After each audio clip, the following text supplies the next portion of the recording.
ನಮಸ್ತೆ ಪ್ರೀತಿಯ ವಿದ್ಯಾರ್ಥಿಗಳೇ, ಮತ್ತೊಮ್ಮೆ ನಮ್ಮ ಯೂಟ್ಯೂಬ್ ಚಾನಲ್ ಮಾಸ್ಟರ್ ಫಿಸಿಕ್ಸ್ ಅಕಾಡೆಮಿಗೆ ಸುಸ್ವಾಗತ.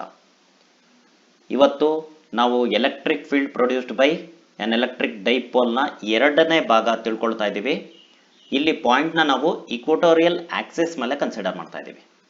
ಸೊ ಡಯಾಗ್ರಾಮ್ ನಾನು ಈಗಾಗಲೇ ರೆಡಿ ಇಟ್ಕೊಂಡಿದ್ದೀನಿ. ಹೇಗೆ ಬರೀಬೇಕು ಅಂತ ಪಾಯಿಂಟ್ ಬೈ ಪಾಯಿಂಟ್ ಎಕ್ಸ್ಪ್ಲೇನ್ ಮಾಡ್ತೀನಿ, ಪೂರ್ತಿ ಕರೆಕ್ಟಾಗಿ ಕೇಳಿಸ್ಕೊಳ್ಳಿ. ಸೊ ಮೊದಲಿಗೆ ನಾನು ಡೈಪೋಲ್ನ ಬರಿತೀನಿ. Negative charge minus Q B ನಲ್ಲಿದೆ, positive charge plus Q A ನಲ್ಲಿದೆ. ಚಾರ್ಜಸ್ ನಡುವೆ ಇರುವ ಡಿಸ್ಟೆನ್ಸ್ನ ನಾನು 2a ಅಂತ ಗುರುತು ಮಾಡಿ ಇಟ್ಕೊಂಡಿದ್ದೀನಿ. ಓ ಅಂತಕ್ಕಂಥದ್ದು ಡೈಪೋಲ್ ಸೆಂಟರ್ ಆಗಿರುತ್ತೆ. ಪಿ ವೆಕ್ಟರ್ ಏನಿದೆ ಅದನ್ನ ಡೈಪೋಲ್ ಮೂಮೆಂಟ್ ಅಂತ ಕರಿತೀವಿ. ನೆಗೆಟಿವ್ ಚಾರ್ಜ್ ಇಂದ ಪಾಸಿಟಿವ್ ಚಾರ್ಜ್ ಕಡೆಗೆ ಇರುತ್ತೆ. ಈಗ ಇಕ್ವಟೋರಿಯಲ್ ಆಕ್ಸಿಸ್ ಅಂದ್ರೆ ಏನು? A line passing through the center of the dipole and perpendicular to the length of the dipole. Dipole ಲೆಂತ್ಗೆ ಪರ್ಪೆಂಡಿಕ್ಯುಲರ್ ಇರಬೇಕು, ಸೆಂಟರ್ ಆಫ್ ದಿ ಡೈಪೋಲ್ ಮುಖಾಂತರ ಪಾಸ್ ಆಗಬೇಕು ಅಂತ ಲೈನ್ ನಾವು ಇಕ್ವಟೋರಿಯಲ್ ಆಕ್ಸಿಸ್ ಅಂತೀವಿ. ಅಂತ ಒಂದು ಆಕ್ಸಿಸ್ ಅಲ್ಲಿ ನಾನು ಒಂದು ಪಾಯಿಂಟ್ ನ ಗುರುತು ಮಾಡ್ಕೊಂಡಿದ್ದೀನಿ. ಆ ಪಾಯಿಂಟ್ಗೆ ನಾನು ಸಿ ಅಂತ ನೋಟ್ ಮಾಡಿದ್ದೀನಿ ಇಲ್ಲಿ. ಸೊ ಎಷ್ಟು ದೂರದಲ್ಲಿದೆ ಅದು ಡೈಪೋಲ್ ಸೆಂಟರ್ ಇಂದ ಅಂದ್ರೆ ಆರ್ ಅಂತ ತೋರಿಸ್ಕೊಟ್ಟಿದ್ದೀನಿ. ಈಗ ನಮ್ಮ ಇಂಟ್ರೆಸ್ಟ್ ಏನು? ಪಾಯಿಂಟ್ ಸಿ ನಲ್ಲಿ ಡೈಪೋಲ್ ಇಂದ ಎಷ್ಟು ಎಲೆಕ್ಟ್ರಿಕ್ ಫೀಲ್ಡ್ ಬರುತ್ತೆ ಅಂತ ತಿಳ್ಕೊಳ್ಳೋದು. ಸೊ ಕನ್ಸ್ಟ್ರಕ್ಷನ್ ಏನ್ ಮಾಡ್ತಾ ಇದ್ದೀನಿ? ಎ ಇಂದ ಸಿ ಗೆ ಒಂದು ಲೈನ್ ಜಾಯಿನ್ ಮಾಡ್ತಾ ಇದ್ದೀನಿ, ಬಿ ಇಂದ ಸಿ ಗೆ ಒಂದು ಲೈನ್ ಜಾಯಿನ್ ಮಾಡ್ತಾ ಇದ್ದೀನಿ. ಈಗ ನಾನು electric field due to dipole direct ಆಗಿ ಗೊತ್ತಾಗಲ್ಲ, but electric field due to point charge ನಮಗೆ ಗೊತ್ತಿದೆ. ಅದಕ್ಕೋಸ್ಕರ ಏನ್ ಮಾಡಿದೀವಿ, ಪ್ಲಸ್ ಕ್ಯೂ ಇಂದ ಪಾಯಿಂಟ್ ಸಿ ನಲ್ಲಿ ಎಷ್ಟು ಎಲೆಕ್ಟ್ರಿಕ್ ಫೀಲ್ಡ್ ಬರುತ್ತೆ ಅಂತ ತೋರಿಸೋದಕ್ಕೆ ಇ ಪ್ಲಸ್ ಅಂತ ಒಂದು ವೆಕ್ಟರ್ ತಗೊಂಡಿದ್ದೀನಿ. ಅದರ ಡೈರೆಕ್ಷನ್ ಏನಿರುತ್ತೆ? Radially outwards. ಪಾಸಿಟಿವ್ ಚಾರ್ಜ್ ಆದ್ರೆ away from the positive charge ಇರುತ್ತೆ. ಸೊ ಅದು ಈ ತರ ಬರ್ತಿದ್ದೀನಿ. ಸೊ ಈಗ ನೆಗೆಟಿವ್ ಪಾಯಿಂಟ್ ಚಾರ್ಜ್ ಇಂದ ಸಿ ನಲ್ಲಿ ಎಷ್ಟು ಎಲೆಕ್ಟ್ರಿಕ್ ಫೀಲ್ಡ್ ಬರುತ್ತೆ ಅಂದ್ರೆ ಎಕ್ಸಾಕ್ಟ್ಲಿ ಸೇಮ್ ಮ್ಯಾಗ್ನಿಟ್ಯೂಡ್ ಇರುತ್ತೆ. ಯಾಕೆ ಹೇಳಿ? ಮ್ಯಾಗ್ನಿಟ್ಯೂಡ್ ಮತ್ತು ಡಿಸ್ಟೆನ್ಸ್ ಎರಡೂ ಕೇಸಸ್ ಅಲ್ಲಿ ಸೇಮ್ ಇದೆ, ಬರೀ ಪೊಲಾರಿಟಿ ಮಾತ್ರ ಚೇಂಜ್ ಆಗಿರೋದು. ಸೊ ಈಗ ವೆಕ್ಟರ್ ಏನಿದೆ ಈ ಮೈನಸ್ ಅಂತ ತಗೊಳ್ತೀನಿ. ಅದು ಡೈರೆಕ್ಷನ್ ಏನಿರುತ್ತೆ? ಸಿ ಇಂದ ಬಿ ಕಡೆಗಿರುತ್ತೆ. ಇದ್ರ ಲೆಂತ್ ಸೇಮ್ ಇರ್ಬೇಕು, ನೆನಪಲ್ಲಿ ಇಟ್ಕೊಳ್ಳಿ. ಸಿ ಇಂದ ಇ ಪ್ಲಸ್ ಏನ್ ಬರ್ದಿದ್ದೀರಾ ಮತ್ತು ಸಿ ಇಂದ ಇ ಮೈನಸ್ ಏನ್ ಬರ್ದಿದ್ದೀರಾ, ಇವೆರಡರದ್ದು ಮ್ಯಾಗ್ನಿಟ್ಯೂಡ್ ಅಂದ್ರೆ ಲೆಂತ್ ಸೇಮ್ ಇರಬೇಕು. ಈಗ ನಮ್ಗೊಂದು ಕಾನ್ಸೆಪ್ಟ್ ಗೊತ್ತಿದೆ, vector addition by parallelogram, law of vector addition. So ಇವೆರಡನ್ನು ನಾನು ಪ್ಯಾರಲೋಗ್ರಾಮಿನ ಅಡ್ಜಸೆಂಟ್ ಸೈಡ್ಸ್ ಅನ್ಕೊಂಡು ಒಂದು ಪ್ಯಾರಲೋಗ್ರಾಮ್ ನ ಕನ್ಸ್ಟ್ರಕ್ಟ್ ಮಾಡಿದೆ. ಡಯಾಗನಲ್ ಏನಿದೆ ಈ ಪ್ಯಾರಲೋಗ್ರಾಮ್ ಇಂದು ಅದು ನೆಟ್ ಎಲೆಕ್ಟ್ರಿಕ್ ಫೀಲ್ಡ್ ಹೇಳುತ್ತೆ. ಸೊ ಇಲ್ಲಿ ಡಯಾಗನಲ್ ಬರ್ದಿದ್ದೀನಿ. ಸೊ ಅದು ಇ ಮೈನಸ್ ಅಂತ ಬರುತ್ತೆ. ಸೊ ನನಗೆ ಈಗ ಏನು ಗೊತ್ತಾಗ್ತದೆ, ಈ ನೆಟ್ ವೆಕ್ಟರ್ ಏನಿದೆ, ನೆಟ್ ಎಲೆಕ್ಟ್ರಿಕ್ ಫೀಲ್ಡ್ ಏನಿದೆ ಅದು ಡೈಪೋಲ್ ಮೂಮೆಂಟ್ಗೆ ವಿರುದ್ಧವಾಗಿದೆ ಅಂತ ಗೊತ್ತಾಗ್ತಾ ಇದೆ. ಬಟ್ ಡಿರೈವೇಶನ್ ಅಲ್ಲಿ ನಾನು ಕಾಂಪೋನೆಂಟ್ಸ್ ಆಗಿ ಸ್ಪ್ಲಿಟ್ ಮಾಡಿ ಆಡ್ ಮಾಡ್ತೀನಿ. ಆ ಡಯಾಗ್ರಾಮ್ನು ಇಲ್ಲಿ ಬರ್ದಿದ್ದೀನಿ. ನೀವು ಬೇಕು ಅಂದ್ರೆ ಅಲ್ಲಿ ಇದನ್ನ ಫಿಗರ್ ಎ ಅಂತ ಗುರುತು ಮಾಡ್ಕೊಳ್ಬಹುದು, ಇದನ್ನ ಫಿಗರ್ ಬಿ ಅಂತ ಗುರುತು ಮಾಡ್ಕೊಳ್ಬಹುದು. ಸೊ ಇಲ್ಲಿ ಫಿಗರ್ ಬಿ ನಲ್ಲಿ ನೋಡಿ, ಇ ಪ್ಲಸ್ ಮತ್ತೆ ಇ ಮೈನಸ್ ಏನಿದೆ ಅದನ್ನ ಕಾಂಪೋನೆಂಟ್ಸ್ ತರ ಸ್ಪ್ಲಿಟ್ ಮಾಡ್ತಾ ಇದೀನಿ. ಇ ಪ್ಲಸ್ ನೋಡಿ, ಈ ಆಂಗಲ್ ನ ಥೀಟಾ ಅಂತ ತಗೊಂಡಿದೀವಿ, ಡಯಾಗ್ರಾಮ್ ಅಲ್ಲಿ ಅದು ತೋರಿಸ್ಬಿಡಿ. ಸೊ ಕರಸ್ಪಾಂಡಿಂಗ್ ಆಂಗಲ್ಸ್ ಕಾನ್ಸೆಪ್ಟ್ ಇಂದ ಇದು ಕೂಡ ಥೀಟಾ ಆಗುತ್ತೆ. ಸೊ ಅದರ ಅರ್ಥ ಇದು ಸಿಮೆಟ್ರಿಕ್ ಆಗಿರೋದ್ರಿಂದ ಈ ಆಂಗಲ್ ಕೂಡ ಥೀಟಾ ಇರುತ್ತೆ. ಓಕೆ, ಸೊ ಈಗ ಇ ಪ್ಲಸ್ ಏನಿದೆ ಅದರ component along the dipole moment ಏನಿರುತ್ತೆ ಇ ಪ್ಲಸ್ ಕಾಸ್ ಥೀಟಾ ಬರುತ್ತೆ. ಪರ್ಪೆಂಡಿಕ್ಯುಲರ್ ಟು ಡೈಪೋಲ್ ಮೂಮೆಂಟ್ ಏನ್ ಬರುತ್ತೆ E plus sine theta upwards ಇದೆ. ಅದೇ ನಾನು ಇ ಮೈನಸ್ ಗೆ ಕಾಂಪೋನೆಂಟ್ ಸ್ಪ್ಲಿಟ್ ಮಾಡಿದಾಗ ಅಲಾಂಗ್ ದಿ ಡೈಪೋಲ್ ಮೂಮೆಂಟ್ ಏನ್ ಬರುತ್ತೆ ಇ ಮೈನಸ್ ಕಾಸ್ ಥೀಟಾ ಬರುತ್ತೆ. Perpendicular to the dipole moment ತಗೊಂಡ್ರೆ ಇ ಮೈನಸ್ ಸೈನ್ ಥೀಟಾ ಬರುತ್ತೆ. ಸೊ ಈಗ ನೀವು ಡಯಾಗ್ರಾಮ್ ಅಲ್ಲಿ ನೋಡಿದ್ರೆ ಇ ಪ್ಲಸ್ ಸೈನ್ ಥೀಟಾ ಮತ್ತು E minus sine theta magnitude wise same ಇದೆ, ಡೈರೆಕ್ಷನ್ ವೈಸ್ ಆಪೋಸಿಟ್ ಇದೆ, ಹಾಗಾಗಿ ಕ್ಯಾನ್ಸಲ್ ಆಗುತ್ತೆ. ನಾನು ಡಯಾಗ್ರಾಮ್ ಅಲ್ಲಿ ಏನು ಎಕ್ಸ್ಟ್ರಾ ಪಾಯಿಂಟ್ಸ್ ಬರೀತಿದ್ದೀನಿ ಅದನ್ನ ನೀವು ಎಕ್ಸಾಮ್ ಅಲ್ಲಿ ಸ್ಕಿಪ್ ಮಾಡಿ, ಈ ತರ ಎಲ್ಲ ಬರೀಬೇಡಿ. ಓಕೆ, ಜಸ್ಟ್ ಎಂಫಸಿಸ್ ನಾನು ಇಲ್ಲಿ ಮತ್ತೆ ಅಂಡರ್ಲೈನ್ ಎಲ್ಲ ಮಾಡ್ತಾ ಇದ್ದೀನಿ. ಓಕೆ, ಸೊ ಇಷ್ಟು ಡಯಾಗ್ರಾಮ್ ನ ನೀಟಾಗಿ ಬರ್ಕೊಂಡ್ಬಿಡಿ ನೀವು. ಇದಾದ್ಮೇಲೆ ಥೇರಿ ಪಾರ್ಟಿಗೆ ಬರೋಣ. ಸೊ ಥೇರಿ ನಿಮ್ಗೆ ಮೊದಲನೇದು ಥೇರಿ ಹೇಳಿದ್ವಲ್ಲ ಅದೇ ತರ ಬರುತ್ತೆ, ತುಂಬಾ ಈಸಿ ಇರುತ್ತೆ. ಪಾಯಿಂಟ್ ವೈಸ್ ಬರೆಯೋಣ, ನೆನಪಲ್ಲಿ ಇಡೋದು ಈಸಿ, ಪ್ರಾಕ್ಟೀಸ್ ಮಾಡೋದು ಈಸಿ, ಎಕ್ಸಾಮ್ ಅಲ್ಲಿ ಎವ್ಯಾಲ್ಯೂಯೇಟರ್ಗೂ ಈಸಿ ಇರುತ್ತೆ. ಎವ್ಯಾಲ್ಯೂಯೇಟರ್ಗೆ ಈಸಿ ಮಾಡಿಕೊಟ್ರೆ ನಿಮ್ಗೆ ಚೆನ್ನಾಗಿ ಮಾರ್ಕ್ಸ್ ಕೊಡ್ತಾರೆ, ನೆನಪಲ್ಲಿ ಇಟ್ಕೊಳ್ಳಿ ಆಯ್ತಾ. ಓಕೆ, ಸೊ ಈಗ ಥೇರಿನಲ್ಲಿ ಬರಿತಾ ಇದ್ದೀನಿ ನಾನು, ಏನಂತ ನೋಡ್ಕೊಳ್ಳಿ. Plus Q minus Q. ಏನ್ ಪ್ಲಸ್ ಕ್ಯೂ ಮೈನಸ್ ಕ್ಯೂ ಅಂದ್ರೆ these are charges of the dipole. ಹೌದಾ? Charges of the dipole.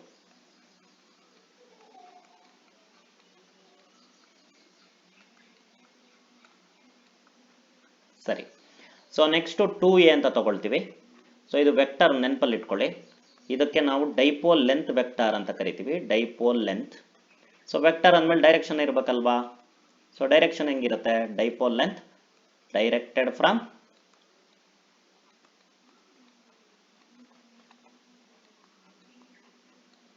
minus q to plus q, minus q to plus q.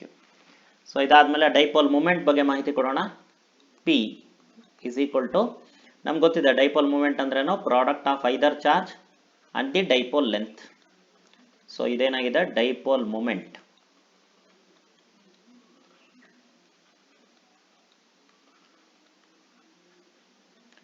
Dipole moment ಆದ್ಮೇಲೆ ಸಿ ಅನ್ನೋದೇನು ಅಂತ ಹೇಳೋಣ. C ಅಂದ್ರೇನು, a point on the equatorial axis, a point on the equatorial axis, on the equatorial axis,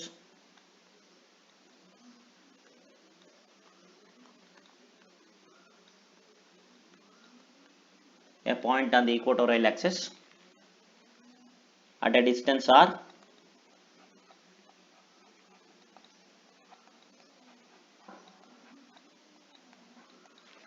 from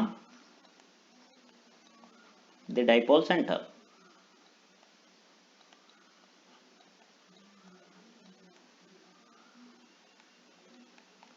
so ಇನ್ನೇನು ಮಾಹಿತಿ ಕೊಡ್ಬೋದು, P cap ಬಗ್ಗೆ ಕೊಡ್ಬೋದು. ಪಿ ಕ್ಯಾಪ್ ಅನ್ನೋದೇನು, very simple, unit vector along vector P, unit vector along vector P. ಇದನ್ನು ನಾವು ಡೈರೆಕ್ಷನ್ಗೋಸ್ಕರ use ಮಾಡ್ಬೋದು. ಸೊ ಸ್ಟ್ರೈಟ್ ಅವೇ ಈಗ ಡಿರವೇಷನ್ಗೆ ಹೋಗ್ಬಿಡೋಣ. ಸೊ ಡಿರವೇಷನಲ್ಲಿ 3 ಪಾರ್ಟ್ ತಗೊಳ್ತೀನಿ ನಾನು. ಮೊದಲನೇ ಪಾರ್ಟಲ್ಲೇನು, electric field at C, electric field at C, electric field at C due to plus Q. So positive charge ಇಂದ ಸಿ ನಲ್ಲಿ ಎಷ್ಟು ಎಲೆಕ್ಟ್ರಿಕ್ ಫೀಲ್ಡ್ ಬರ್ತಾ ಇದೆ ಅಂತ. ಸೊ ಪಾಯಿಂಟ್ ಚಾರ್ಜ್ ಇಂದ ಎಲೆಕ್ಟ್ರಿಕ್ ಫೀಲ್ಡ್ ಎಷ್ಟು ಬರುತ್ತೆ ಅಂತ ನಮ್ಗೆಲ್ಲರಿಗೂ ಗೊತ್ತಾಗಿದೆ ಆಲ್ರೆಡಿ. ಸೊ ಇ ಪ್ಲಸ್ ಅಂತ ಡಿನೋಟ್ ಮಾಡೋಣ ಅದನ್ನ. ಇ ಪ್ಲಸ್ ಅಂದ್ರೇನು, 1/4πε0. ಜನರಲಿ ಏನು, charge divided by distance square. So ಚಾರ್ಜ್ನ ಕ್ಯೂ ಅಂತ ತಗೊಳ್ತೀನಿ. ಸೊ ಡಿಸ್ಟೆನ್ಸ್ ಏನಿದೆ ಅದನ್ನ ಎಕ್ಸ್ ಅಂತ ತಗೊಳ್ತೀನಿ. ನೋಡ್ಕೊಳ್ಳಿ ಡಯಾಗ್ರಾಮ್ ಅಲ್ಲಿ ಇನ್ನೊಂದು ಅಡಿಷನ್ ಮಾಡ್ತಾ ಇದ್ದೀನಿ ನಾನು. ಇದನ್ನ ಎಕ್ಸ್ ಅಂತ ತಗೊಳ್ತಾ ಇದ್ದೀನಿ. ಬಟ್ ಪೈಥಾಗರಸ್ ಥಿಯರಮ್ ಅಪ್ಲೈ ಮಾಡಿದ್ರೆ ನೋಡ್ಕೊಳ್ಳಿ, ಇದು ಆರ್ ಇದೆ, ಇನ್ನೊಂದು ಸೈಡ್ ಇದೇನೆ ಎ ಇದೆ. ಸೊ ಹೈಪೋಟೆನಸ್ ಏನಾಗುತ್ತೆ, root of sum of square of other 2 sides. So ಆ ಥರ ಬರ್ದಿದ್ದೀನಿ. ಸೊ ಬೈ ಸಿಮೆಟ್ರಿ ಸಿ ಇಂದ ಬಿಗೂ ಅಷ್ಟೇ ಡಿಸ್ಟೆನ್ಸ್ ಇರುತ್ತೆ. ಸೊ ಅದನ್ನು ಎಕ್ಸ್ ಅಂತ ತಗೊಳ್ತೀನಿ. ಎಕ್ಸ್ ಅಂದ್ರೇನು, root of R square plus A square ಆಗುತ್ತೆ. ಸೊ ಈ ಮಾಹಿತಿನ ನೀವು ಡಯಾಗ್ರಾಮ್ ಅಲ್ಲಿ ತೋರಿಸ್ಬೇಕು, ಮರಿದಿರಾ. ಓಕೆನಾ, ರೈಟ್. ಸೊ ಈಗ ಸದ್ಯಕ್ಕೆ ನಾನು ಎಕ್ಸ್ ಅಂತಾನೆ ಬಳಸ್ಕೊಳ್ತೀನಿ, ಆಮೇಲೆ ಸಬ್ಸ್ಟಿಟ್ಯೂಟ್ ಮಾಡ್ತೀನಿ. ಸೊ ಇದು ಮ್ಯಾಗ್ನಿಟ್ಯೂಡ್ ಸಿಕ್ತು. ಡೈರೆಕ್ಷನ್ ಏನಿದೆ ಅದನ್ನು ಬರೀಬೇಕು ಅಲಾಂಗ್ ಎ ಸಿ. ಎ ಇಂದ ಸಿ ಕಡೆಗೆ ಡೈರೆಕ್ಷನ್ ಇದೆ. ಸೊ ಇದು ಈಕ್ವೇಶನ್ ನಂಬರ್ 1. ಈಗ ನೆಕ್ಸ್ಟ್ ಪಾಯಿಂಟ್ ಏನು, electric field at C, electric field at C due to minus Q. So ಇದಕ್ಕೆ ನಾವು ಇ ಮೈನಸ್ ಅಂತ ಡಿನೋಟ್ ಮಾಡೋಣ. ಸೊ ಜನರಲಿ ಏನು ಎಕ್ಸ್ಪ್ರೆಷನ್ ಅಂತ ಗೊತ್ತಿದೆ ನಮಗೆ, 1/4πε0 charge divided by distance squared. Charge ಇಲ್ಲಿ ಕ್ಯೂ ಇದೆ, ಡಿಸ್ಟೆನ್ಸ್ ಏನಿದೆ ಎಕ್ಸ್ ಇದೆ. ಸೊ ಹಾಗಾಗಿ ಕ್ಯೂ ಬೈ ಎಕ್ಸ್ ಸ್ಕ್ವೇರ್ಡ್ ಆಯಿತು. ಬಟ್ ಡೈರೆಕ್ಷನ್ ಬರಿಬೇಕಾಗತ್ತೆ ಅಲಾಂಗ್ ಸಿ ಪಿ. ಸಿ ಇಂದ ಬಿ ಕಡೆಗಿದೆ ಡೈರೆಕ್ಷನ್. ಓಕೆ, ಈಗ ನೆಟ್ ಎಲೆಕ್ಟ್ರಿಕ್ ಫೀಲ್ಡ್ ಬರಿಬೇಕು. ಅದಕ್ಕೂ ಮುಂಚೆ ಒಂದು ಪಾಯಿಂಟ್ನ ಮರೀದಿರ ಬರೀರಿ, ಅದನ್ನು ಬೇರೆ ಕಲರಲ್ಲಿ ತೋರಿಸ್ತೀನಿ, just to give a stress on it. So ಏನಪ್ಪ ಅಂದರೆ, ಈಗ ಯಾವ ಕಾಂಪೊನೆಂಟ್ ಉಳ್ಕೊಳ್ಳುತ್ತೆ ಮತ್ತು ಯಾವ ಕಾಂಪೊನೆಂಟು ಕ್ಯಾನ್ಸಲ್ ಆಗುತ್ತೆ ಅಂತ. From figure B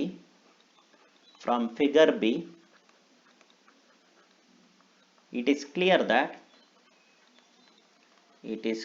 that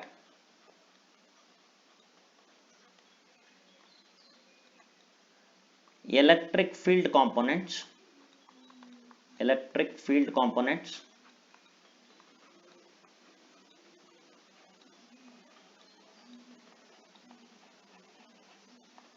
along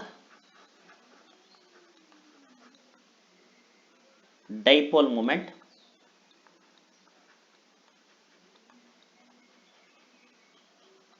add up and components perpendicular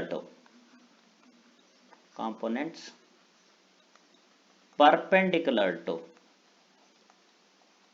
the dipole moment cancel out.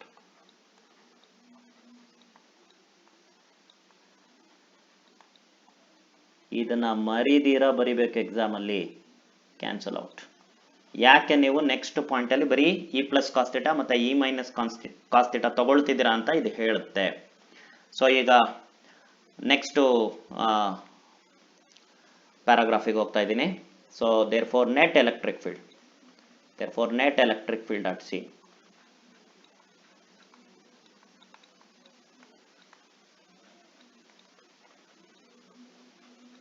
At C. So ಇಲ್ಲಿ ಅದಕ್ಕೆ ಇ ಅಂತ ನಾನು ಡಿನೋಟ್ ಮಾಡ್ತಾ ಇದ್ದೀನಿ. ಸೊ ಟೆಕ್ನಿಕಲಿ ಏನದು, E plus cos theta plus E minus cos theta. Technically magnitude wise ಇಷ್ಟಿರುತ್ತೆ, direction wise ಏನಂತ ಗೊತ್ತಾಗಿದೆ ನನಗೆ, ಅದು ಡೈಪೋಲ್ ಮೂಮೆಂಟ್ಗೆ ವಿರುದ್ಧವಾಗಿದೆ, ಹಾಗಾಗಿ ಮೈನಸ್ ಪಿ ಕ್ಯಾಪ್. ಸೊ ಈಗ ಸಬ್ಸ್ಟಿಟ್ಯೂಷನ್ ಮಾಡ್ತಾ ಇದ್ದೀನಿ. ಸೊ ಸಬ್ಸ್ಟಿಟ್ಯೂಷನ್ ಮಾಡಬೇಕಾದ್ರೆ ನಂಗೆ ಜನರಲಿ ಗೊತ್ತಾಗ್ಬಿಟ್ಟಿದೆ, ಇ ಪ್ಲಸ್ ಮತ್ತು ಇ ಮೈನಸ್ಸಿನ ಮ್ಯಾಗ್ನಿಟ್ಯೂಡ್ ಏನಿದೆ ಅದು ಸೇಮ್ ಇದೆ, ಯಾವುದೇ ರೀತಿ ಬದಲಾವಣೆ ಇಲ್ಲ. ಸೊ ಹಾಗಾಗಿ ತೊಗೊಂಡ್ಬಿಡ್ಬೋದು. ಸೊ 2 ಟೈಮ್ಸ್ ಅಂತ ಬರ್ದ್ಬಿಡ್ತೀನಿ. ಒಂದು ಸ್ಟೆಪ್ ಸ್ಕಿಪ್ ಮಾಡ್ಬೋದು, ತೊಂದರೆ ಇಲ್ಲ. 2 times 1/4 pi epsilon naught, 1/4 pi epsilon naught, ಯಾಕೆಂದ್ರೆ ಇ ಪ್ಲಸ್ ಮತ್ತೆ ಇ ಮೈನಸ್ ಮ್ಯಾಗ್ನಿಟ್ಯೂಡ್ ಸೇಮ್ ಇದೆ. ಸೊ ಹಾಗಾಗಿ 2 times 1/4 pi epsilon naught Q divided by X squared, ಜೊತೆಲಿ ಈಗ ಕಾಸ್ ಥೀಟಾ ಅಂತ ಒಂದಿದೆ. ಓಕೆ, ಕಾಸ್ ಥೀಟಾ ಅಂತ ಒಂದಿದೆ, ರೈಟ್. ಸೊ ಕಾಸ್ ಥೀಟಾ ಏನು ಅಂತ ನೋಡಬೇಕು, ಡಯಾಗ್ರಾಮ್ ಗಮನಿಸೋಣ. ಸೊ ಡಯಾಗ್ರಾಮ್ ಗಮನಿಸಿದ್ರೆ ನನಗೆ ಇದು right angle triangle A C ಓನ ಕನ್ಸಿಡರ್ ಮಾಡಿ. ಸೊ ಇಲ್ಲಿ ಕಾಸ್ ಥೀಟಾ ಏನಾಗುತ್ತೆ ನೋಡಿ, ಎ ಬೈ ಎಕ್ಸ್ ಆಗುತ್ತೆ, ಎ ಬೈ ಎಕ್ಸ್. ಸೊ ಅದನ್ನೇ ನೆಕ್ಸ್ಟ್ ಇದರಲ್ಲಿ ಬರಿತಾ ಇದ್ದೀನಿ ನಾನು. So this is equal to 1/4 pi epsilon, minus ಈ ಕಡೆ ಬರೋಣ, ಮೈನಸ್ 1/4 ಪೈ ಎಪ್ಸಿಲಾನ್ ನಾಟ್. ಸ್ವಲ್ಪ ರಿಅರೇಂಜ್ಮೆಂಟ್ ಕೂಡ ಮಾಡ್ತಾ ಇದ್ದೀನಿ ನಾನಿಲ್ಲಿ. ಸೊ ಕ್ಯೂ ಬರಿತಾ ಇದ್ದೀನಿ. ಓಕೆ, ಸೊ ಕಾಸ್ ಥೀಟಾ ಅಂದರೆ ಅದರಲ್ಲಿ ಎ ಬರ್ತಾ ಇದೆ, ಇಲ್ಲಿ ಆಲ್ರೆಡಿ 2 ಇದೆ. ಸೊ 2a, ಇಲ್ಲಿ ಮೈನಸ್ ತೆಗೆದ್ಬಿಟ್ಟಿದ್ದೀನಿ, ಪಿ ಕ್ಯಾಪ್ ಮಾತ್ರ ಉಳ್ಕೊಂಡಿದೆ. So P cap divided by X squared ಇದೆ, ಬಟ್ ಕಾಸ್ ಥೀಟಾದಲ್ಲಿ ಎ ಬೈ ಎಕ್ಸ್ ಒಂದಿದೆ. ಸೊ ಹಾಗಾಗಿ ಎಕ್ಸ್ ಕ್ಯೂಬ್ ಬರುತ್ತೆ. ಸೊ ಈ ಥರ ಏನಕ್ಕೆ ಬರ್ದಿದ್ದೀನಿ ನಿಮಗೆ ಈಗಾಗಲೇ ಗೊತ್ತಾಗಿರ್ಬೋದು. ಸೊ ಏನು ಗೊತ್ತಾಗಿದೆ ನೋಡಿ. ಸೊ ಇದನ್ನು ಮೈನಸ್ 1/4 ಪೈ ಎಪ್ಸಿಲಾನ್ ನಾಟ್ ಅಂತ ಬರಿಬೋದು. ಓಕೆ, ಸೊ ಈಗ ಕ್ಯೂ ಇಂಟು 2a ಅಂದರೆ ಡೈಪೋಲ್ ಮೂಮೆಂಟಿನ ಮ್ಯಾಗ್ನಿಟ್ಯೂಡ್, ಅದು ಪಿ ಕ್ಯಾಪ್ ಅಂದರೆ ಅದರ ಡೈರೆಕ್ಷನ್. ಸೊ ನಾವು ಡೈರೆಕ್ಟಾಗಿ ಅದನ್ನು ವೆಕ್ಟರ್ ಪಿ ಅಂತ ಬರೀಬೋದು, divided by X cube. So X ಕ್ಯೂಬ್ನ ನಾನಿಲ್ಲಿ ಎಕ್ಸ್ ಅಂದರೆ ಗೊತ್ತಿದೆ ನನಗೆ, ಎಕ್ಸ್ ಅಂದರೆ ಏನು ಗೊತ್ತಾಗಿದೆ, R square plus A square, ಅದು ಡಯಾಗ್ರಾಮಲ್ಲಿ ಮೆನ್ಷನ್ ಮಾಡಿದ್ದೀವಿ. ಸೊ ಕ್ಯೂಬ್ ಇದೆ, ಇಲ್ಲಿ ಸ್ಕ್ವೇರ್ ರೂಟ್ ಬರುತ್ತೆ. ಸೊ 3/2 ಬರುತ್ತೆ. So this is the required expression, ನಮಗೆ ಬೇಕಾಗಿರೋ ಎಕ್ಸ್ಪ್ರೆಷನ್ ಇದು, ನಮಗೆ ಬೇಕಾಗಿರೋ ಎಕ್ಸ್ಪ್ರೆಷನ್ ನಮಗೆ ಸಿಕ್ಕಿದೆ.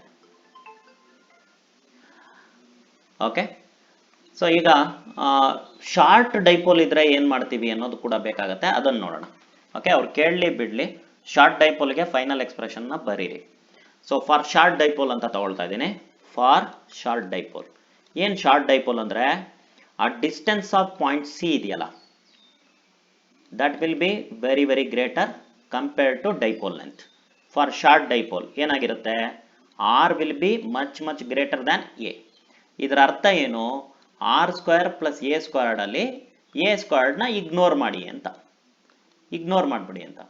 ಸೊ ಹಾಗಿದ್ರೆ ಇದರ ಕಂಪ್ಲೀಟ್ ಆಗಿ ನಾವು ಏನಂತ ತಗೊಳ್ಬೋದು, it is almost equal to R squared whole to the power 3/2 ಅಂತ. ಸೊ ಸ್ಕ್ವೇರ್ ಮತ್ತೆ 1/2 ಕ್ಯಾನ್ಸಲ್ ಆಗುತ್ತೆ, ಪವರ್ಸ್ ಅಲ್ಲಿ ಉಳ್ಕೊಳ್ಳೋದು ಆರ್ ಕ್ಯೂಬ್ ಮಾತ್ರ. ಸೊ ಹಾಗಿದ್ರೆ ಈಕ್ವೇಶನ್ 3 ಏನಾಗುತ್ತೆ ಶಾರ್ಟ್ ಡೈಪೋಲ್ಗೆ ಅನ್ನೋದು ಇಲ್ಲಿ ಬರಿತಾ ಇದ್ದೀನಿ. So this will be simplified to vector E equals minus 1/4 pi epsilon naught, okay, vector P divided by r³. So ಇಷ್ಟು ಬರೆದ್ರೆ ನೀವು ಖಂಡಿತವಾಗ್ಲೂ 5ಕ್ಕೆ 5 ಮಾರ್ಕ್ಸ್ ಬರುತ್ತೆ, ಯಾವುದೇ ರೀತಿಯ ಸಂಶಯ ಬೇಡ. ಅಕಸ್ಮಾತ್ ಇದ್ರ ಜೊತೆ 1 ಮಾರ್ಕ್ದೇನಾದರೂ ಕ್ವಶನ್ನ ಟ್ಯಾಗ್ ಮಾಡಿದ್ರೆ ಅದಕ್ಕೂ ಕೂಡ ಕರೆಕ್ಟಾಗಿ ಆನ್ಸರ್ ಮಾಡಿ. ಓಕೆ, ಸೊ ಯೂಶಲಿ ಬರಲ್ಲ, ಟ್ಯಾಗ್ ಮಾಡಲ್ಲ ಇದ್ರ ಜೊತೆ, ಬಟ್ ಟ್ಯಾಗ್ ಮಾಡಿದ್ರೆ ಅದಕ್ಕೂ ಕೂಡ ಮರಿದೆ ಆನ್ಸರ್ ಮಾಡಿ. ಸೊ ಧನ್ಯವಾದಗಳು ವಿದ್ಯಾರ್ಥಿಗಳೇ. ಮುಂದಿನ ವಿಡಿಯೋದಲ್ಲಿ ಮತ್ತೆ ಭೇಟಿಯಾಗೋಣ. ಅಲ್ಲಿ ತನಕ happy learning. Stay tune for more videos.